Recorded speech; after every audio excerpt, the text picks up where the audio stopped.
Why does the U.S. support the torture dictatorship in Egypt? Because that's what Israel wants. Why can't America make peace with Iran? Because that's not what Israel wants. And why do we veto every attempt to shut down illegal settlements on the West Bank? Because it's what Israel wants. Seeing a pattern here? Sick of it yet? It's time to put America first. Support the Council for the National Interest at councilforthenationalinterest.org and push back against the Israel lobby and their sock puppets in Washington, D.C. That's councilforthenationalinterest.org. All right, y'all. Welcome back to the show. It's the Scott Horton Show. I'm him. Full interview archives are at scotthorton.org. More than almost 3,000 interviews now, going back to 2003. Also, you can follow me on Facebook, Twitter, and YouTube at /Scott Horton Show. All right, our guest today is Colonel Morris Davis. He was a prosecutor, I think the chief prosecutor down at Guantanamo Bay, and yet resigned rather than continue to participate back in 2007, I believe over the appointment of torture team lawyer Michael Haynes to be in charge of overall boss of the prosecutors back at that time. Is that correct, Colonel Davis? Welcome to the show. Hey, thank you. Yep, you're correct. All right, so can you tell us real quick, and obviously I want to ask you about Bradley Manning here, but real quick, can you tell us about who Michael Haynes was and how it was that his appointment led you to resign? Yeah, it was actually Jim Haynes, who was the DOD, that's right. Yep, DOD General Counsel, who was the author. Michael Haynes? I'm sorry. Yes, William J. Haynes, who went by Jim. But he was the author of you probably remember the memo that Donald Rumsfeld signed that authorized the enhanced interrogation techniques, where he'd written in his own handwriting, I stand 12 hours a day. Mm-hmm. Mr. Haynes was the DOD General Counsel. He was the author of the memo that was referred to as the torture memo. And when it became clear that he was over me in the chain of command, that I was obligated to follow his orders, is when I decided to resign, because my policy had been for 2 years we weren't going to use any evidence obtained by the enhanced interrogation techniques, or what most people call torture, and he had a different opinion, so I figured that was time to quit. Mm-hmm. All right, so now you've been keeping up very closely with the Manning case. I can tell. And I've been quoting you lately because it seems like every time somebody talks about how many years he's facing, you tell us what that really means once you factor in good behavior or whatever, and it always is a little bit better. And this morning is no exception. He's been sentenced by the court to 35 years in a military prison for the leak of the Afghan and Iraq war logs, the State Department cables, etc. And you're saying, I believe, that he could be facing as little as 10 actual years in prison. Is that correct? And it's not an exact number, but he's likely looking at something in the 8 or 9 more years of confinement is when I would expect him to be released. So he would be probably 33 or 34 years old when he gets out of confinement, which I think is good news that he's still got a life ahead of him. That when this process started, I think there were a lot of folks didn't expect that. Mm-hmm. Well, it seems like they could have spared the trial and just convicted him on what he'd already pleaded guilty to and sentenced him to that, right? Oh, yeah. No, I agree with you entirely. I don't see where the government really gained anything by pressing ahead other than probably another 5 years of appeals now because, as you mentioned, he stepped up to the plate and admitted, that he was wrong to release classified information and pled guilty. And that subjected him to a 20-year sentence. And the government could have accepted that, and the case would have been put to bed, over and done, and this would have been history. But instead, the government chose to press on with the aiding the enemy charge, which carries life without parole. And ultimately, the judge acquitted him of that charge, gave him a 35-year sentence, and all the government really got out of it was an extra year or two of real time in confinement and probably another 4 or 5 years of appeals. Mm-hmm. Yeah, they seem to generate quite a few reasons for appeal during the case that they tried to put on to get that conviction, which, as I say, they failed to get. Yeah, and it was unnecessary. I think it was a case of overcharging, as often happens where the government,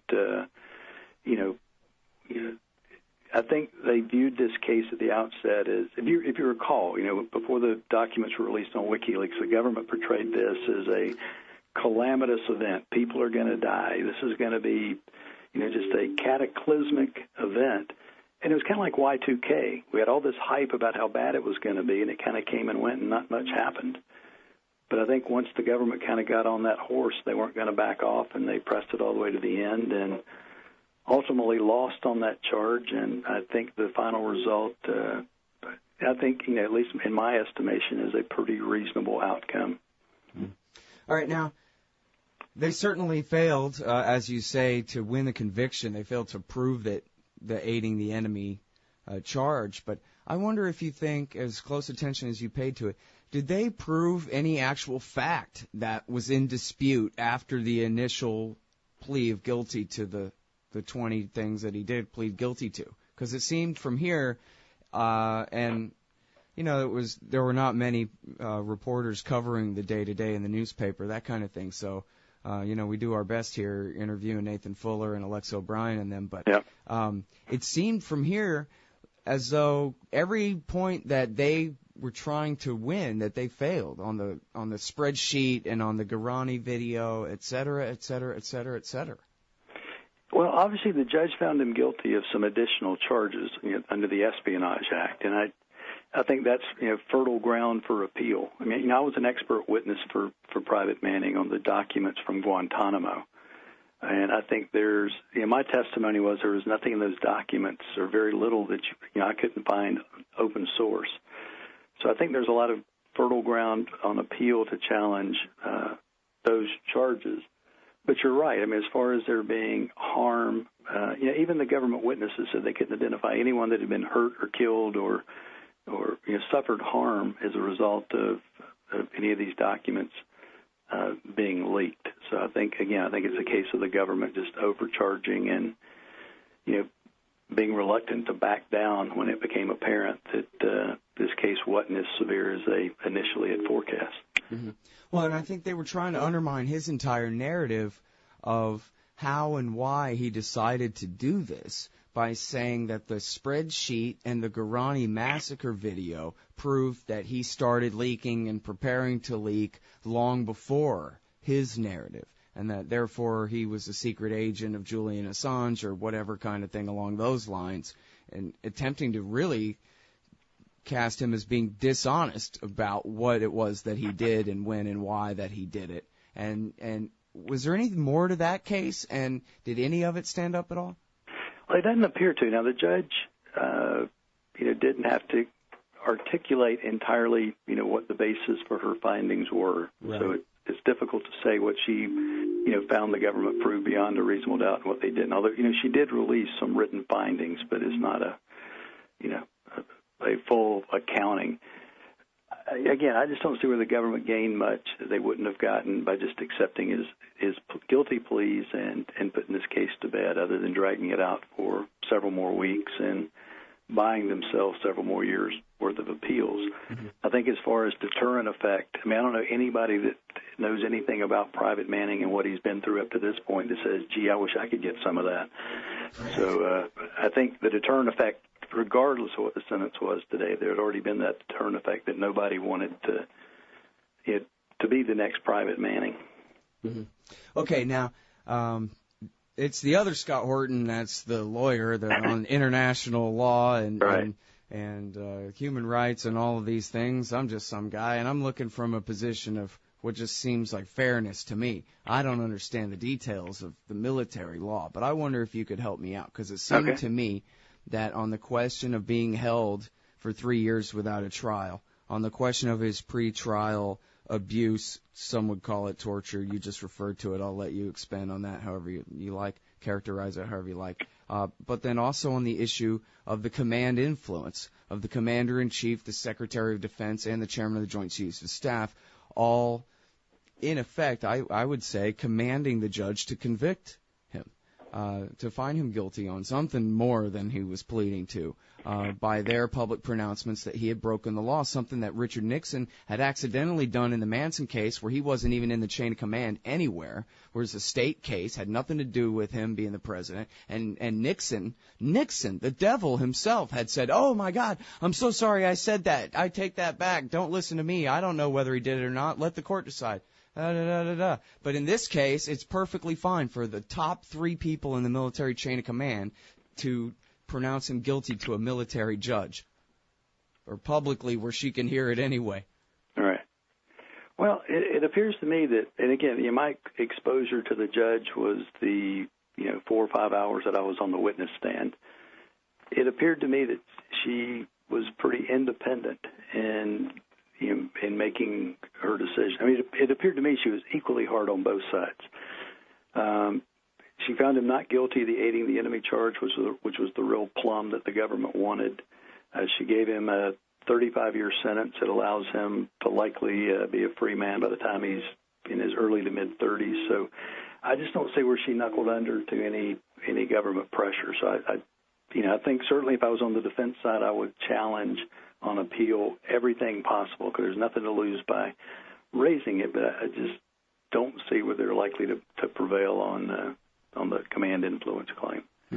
Okay, well now, so what about the abuse in the speedy trial? Because again, I don't know the particulars of the military law, but if you're the judge in this case, don't you have to set him free if he's been held for 3 years without trial? Isn't that, like, at some point there has to be a deterrent effect against the executive branch for holding someone that long, such as if you do hold them that long, we'll go ahead and just let them go. Right. Yeah, well, certainly, again, that's, I think, fertile ground for appeal to challenge it as they did at the trial level and lost. Mm-hmm. The judge in her findings excluded, significant periods of time from the speedy trial calculation. But again, I know today on Twitter there are a number of people saying that he was held longer than anyone in the history of the military before he faced trial, which is wrong. I mean, Major Nadal Hassan down at Fort Hood, whose trial just started this month, was put in confinement in November of 2009, so that was actually a longer period of time than Private Manning. But again, there are periods of time that are legitimately excluded from the calculation for the speedy trial clock. And, the judge's findings were that these periods were properly excluded. But, I think, again, on appeal, I would certainly fight tooth and nail if I was the defense to convince the appellate court that the judge erred and potentially, the result would be to dismiss the charges. So, and I think for Private Manning, the good news is that as things stand right now is the worst-case scenario. So worst case is by the time he's in his early to mid-30s, he's a free man. And from here on, today was round 1. The trial level was round 1, and there are 4 levels of appeal. And things can only stay the same or get better. So I would fight it out at each of the next 4 rounds and hopefully come out better than he is now. Mm-hmm. And now I guess the judge did take the abuse at Quantico into account and knock a few days off for that, right? So does that mean that that's also ground for appeal, or do I even have that fact right in the first place there? No, you're right. I think she gave him a 3-for-1 credit for the period that she found to be improper pretrial punishment. Mm-hmm. But the defense had asked for substantially more, and again, that's another area. If I was the defense, I wouldn't give up on any argument, so I would challenge the pretrial abuse as well. Yeah. All right, and now, can you tell us more about your part of the case, about the Guantanamo leak, and what you had to say for the defense there? Yeah, what Mr. Coombs had asked me to do was to review, some of the 700,000 documents that Private Manning provided to WikiLeaks were documents from Guantanamo that I was familiar with from the 2 years I was the chief prosecutor, and they were called their detainee assessment briefs, or what we called baseball cards. It's kind of like a narrative summary of who each of the detainees were, height, weight, where they're from, kind of the biographical information. Rather than charge every one of those documents, the government chose 5 particular detainee assessment briefs as kind of being a representative sampling of the larger group. And so what Mr. Coombs had me do is to take the classified document and for every fact in the document to go out open source and see if that same information was available. And then I took a highlighter and highlighted in the classified document and then in open source materials where I could find the same information. And I would say 90 to 95% of the facts in the classified documents, you can go on Google and find the same thing. So my expert opinion was that there was no benefit to al-Qaeda or harm to the U.S. by releasing these classified documents when that same information, or perhaps even more accurate information, is publicly available on the Internet.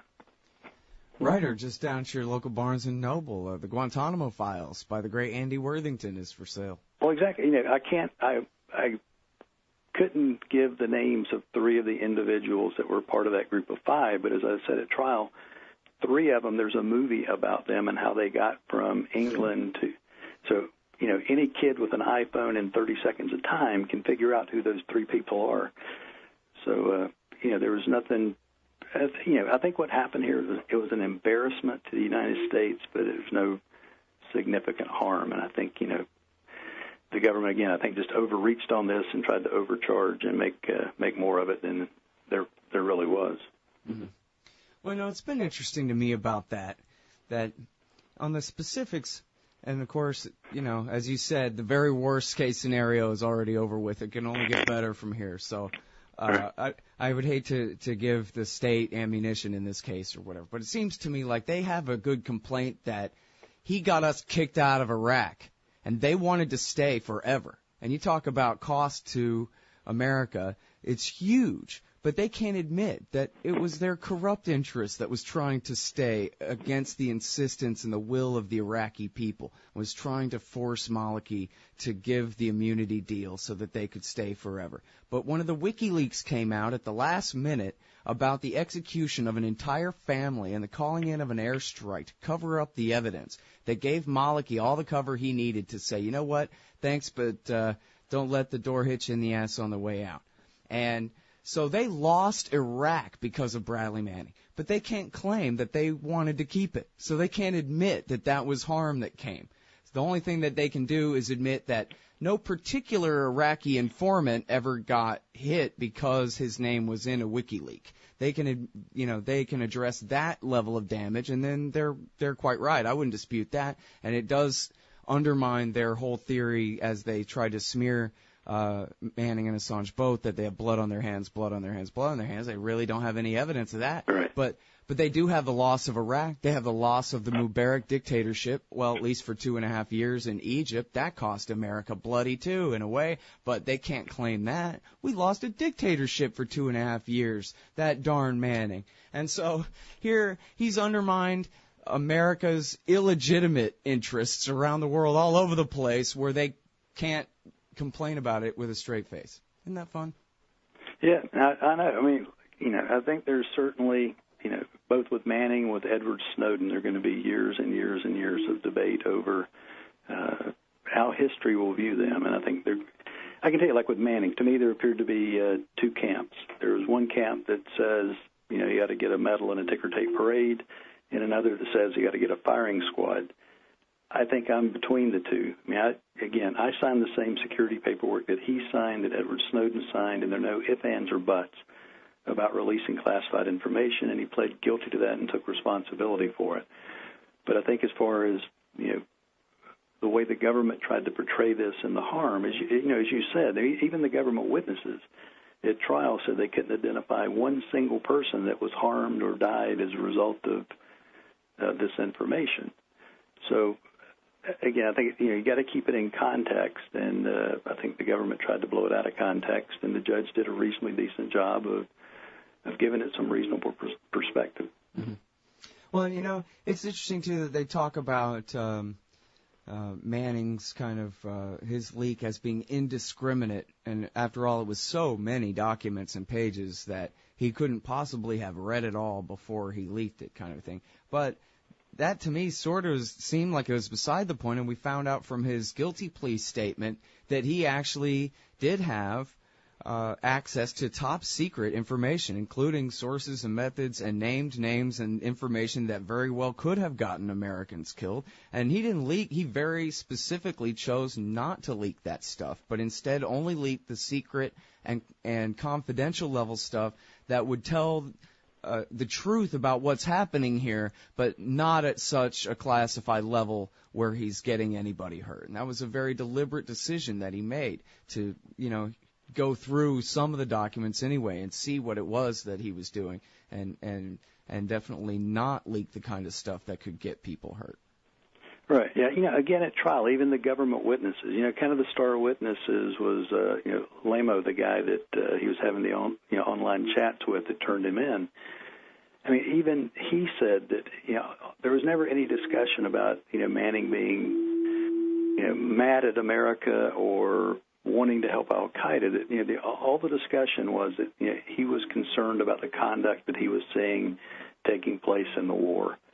And so, again, I don't think there was any evidence presented that he had any, evil motive, that, if anything, he was naive in what he did, but he was motivated by, I think, what most people would call, altruistic reasons. Well, he says in the chat logs, and I think Lamo confirmed this on the stand. I don't know if the government ever did confirm this part of the story or if this ever came up as evidence, but he says in the chat logs, Colonel, that he was being made to participate in illegal activity, in helping the Iraqi police arrest people for just free speech. And people who were presumably to be taken off to be tortured for crossing the Badr Brigade, Right. No, I agree. I mean, I'm not aware of any evidence that suggests anything other than him being motivated by his concern about the conduct he was seeing taking place, in Iraq. Certainly not the way the government tried to portray him as being, again, aiding the enemy is, as serious a military charge. I mean, it's not the same as treason as defined in the Constitution, but it's pretty close to it. So, I would have preferred the judge had granted, I would have preferred the government never charge him with that to begin with. I would have wished she would have granted the defense motion to dismiss the charge, but at the end of the day, I was pleased that she found him not guilty of the charge. But it certainly, I think, still leaves that unresolved question hanging over the heads of journalists and other potential leakers on whether they, what the extent of their exposure is if they choose to be the next Bradley Manning. Mm-hmm. Well, no, that's the thing, is it's adversarial kind of a process. So if they overcharge you and go after you and try to deny that you're a whistleblower at all and that you only meant harm, then I guess it's the defense's job to win on that point. And in this case, they were able to. But it is kind of a problem, right, that the government has staked out this position, as they explained to the judge, that even if he leaked to the New York Times, we're still considering that he was giving it to Osama by leaking it to the Times. And right. that's a real problem if the government denies there's such a thing as a whistleblower, and that anybody tells the truth about anything that's not a leak directly, by them to David Sanger is somehow or maybe even a leak by themselves to David Sanger, I guess, right. is handing information now over to Zawahiri.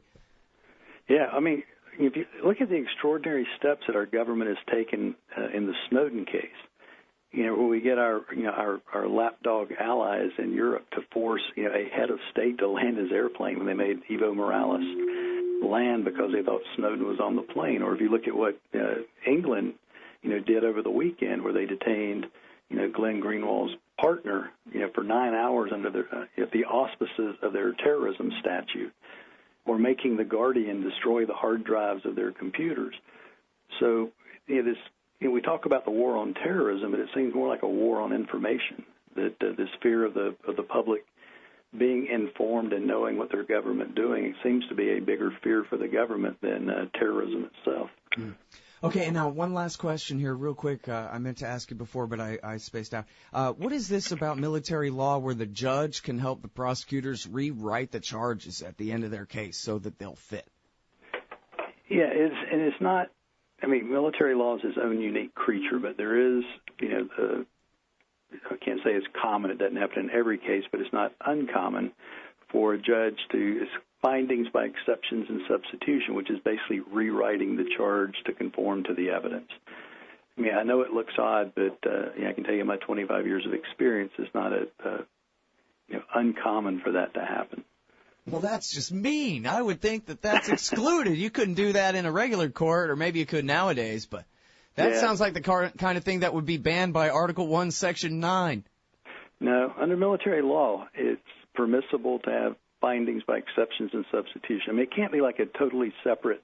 It's got to be part of the same charge. Kind of a refinement. But you can conform the charge to the evidence to make it, if it's necessary, which happened here. So I know it looks odd, but it's not uncommon. Amazing.